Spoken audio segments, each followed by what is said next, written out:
మహాశివరాత్రి పర్వదినాన్ని పురస్కరించుకొని అనేశ్వరమ్మ గుట్టలో బ్రహ్మోత్సవాలు మహాఘనంగా నిర్వహించారు. శివపార్వతుల కళ్యాణం అత్యంత వైభవంగా నిర్వహించడంతో ఆలయ ప్రాంగణం భక్తజనం సందోహంతో కలకలలాడింది. సాంప్రదాయ వేడుకలు, మంగళ వాయిద్యాల మధ్య ఆధ్యాత్మిక వాతావరణం నెలకొంది. మహాశివరాత్రి సందర్భంగా అనేశ్వరమ్మ గుట్టలో శివపార్వతుల కళ్యాణ మహోత్సవాన్ని ఆలయ కమిటీ ఘనంగా నిర్వహించింది. ప్రత్యేక పూజలు, అభిషేకాలు, హోమాలు నిర్వహించి భక్తులకు తీర్థ ప్రసాదాలు అందించారు. వేద పండితుల మంత్రోచ్చరణల మధ్య శివపార్వతుల కళ్యాణం కన్నుల పండుగగా జరిగింది. భక్తులు పెద్ద సంఖ్యలో హాజరై స్వామివారిని దర్శించుకుని మొక్కులు చెల్లించుకున్నారు. మంగళ వాయిద్యాల నాదంతో అనేశ్వరమ్మ గుట్ట ప్రాంతం శివనామ స్మరణతో మారుమోగింది.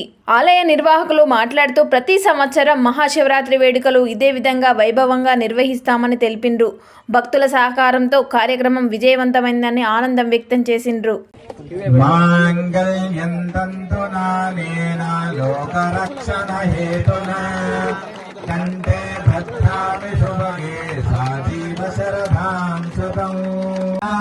ఆయతనవాన్ భవతి ఆపో వా అమశ్యతమన ఆయతనం ఆయతనవాన్ భవతి య ఏవం వేద యో మామాయతనం వేద ఆయతనవాన్ భవతి.